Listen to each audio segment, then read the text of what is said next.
Pangulong Ferdinand Marcos Jr. ipinagmalaki ang pinakamalaking wind farm sa bansa.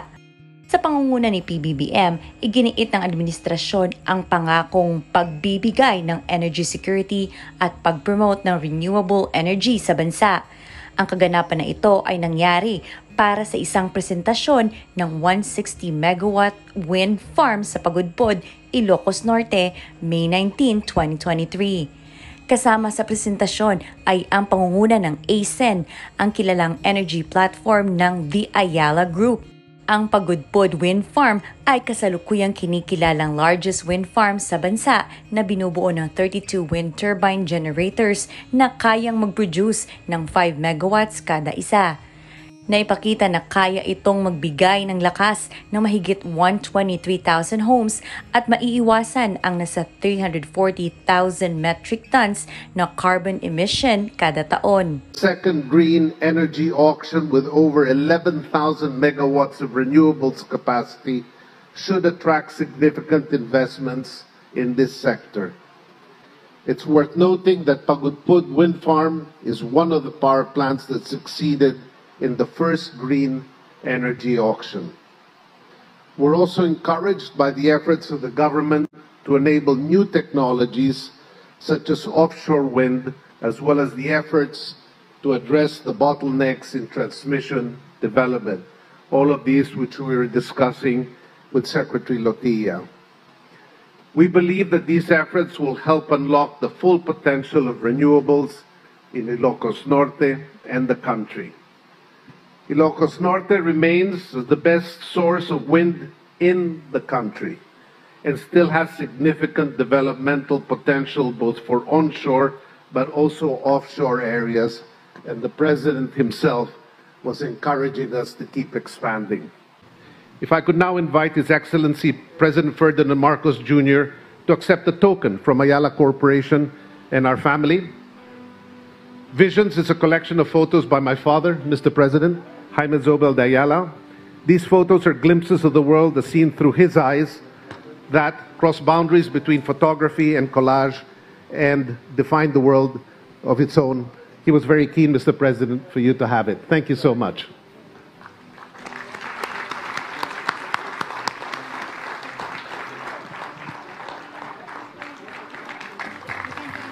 Thank you.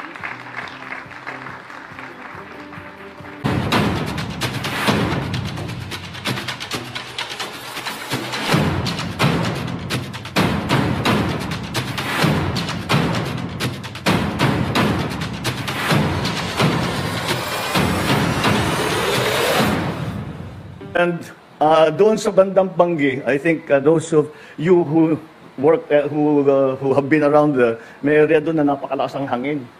Pero nakita ko, sabi ko, sayang ito, hindi naman natin mataniman dahil yung lupa is not good for agri. So I called all my friends na golfer. Sabi ko, tignan ninyo kung pwedeng lagyan ng golf course ito. So pinuntahan nila. Nagkita kami after a while and they said, imposible, masyadong malakas ang hangin. Doon, naisip ko, sabi ko, well, we were having the problem at the time where ang dalas ng brownout dito sa Ilocos Norte. Nung tinanong ko sa ating mga grid operator kung bakit ganun, pati sa ating mga cooperative, nila dahil yung power natin galing sa bandang Maynila. Kaya yung transmission line, anything wrong that happens along the transmission line, putol ang kuryente dito. So naisip ko, dapat meron tayong source of power dito. I put the two and two together and made 5. And we had the idea, binuhay ko. And that's how it started. And we are very, very happy to have to be considered the pioneers now of wind power at least. And hopefully, patuloy sa solar power and all renewables dito sa Ilocos Norte. And that is why I am here today. Because it is important to highlight the importance of our shift from fossil fuels to renewables.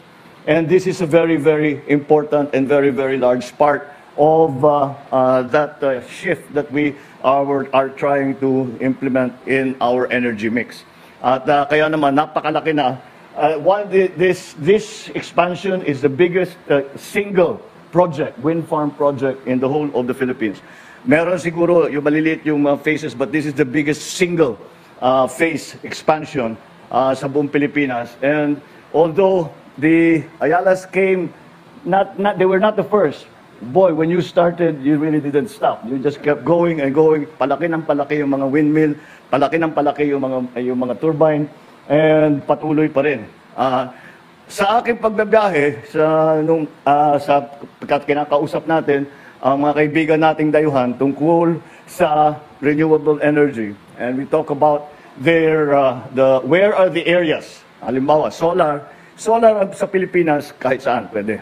Ang problema sa solar, nagko-compete sa lupa ng agrikultura. Kaya ang nagiging uso ngayon is floating solar. Ilalagay sa dagat o ilalagay sa tubig, may isda sa ilalim, may aquaculture sa ilalim. Yun ang bago nating mga ginagawa. Ang wind farm, sabi nila, ang pinakamaganda pa rin ay banda dun sa inyo. And they showed us maps when we were traveling, we're talking to the businessman.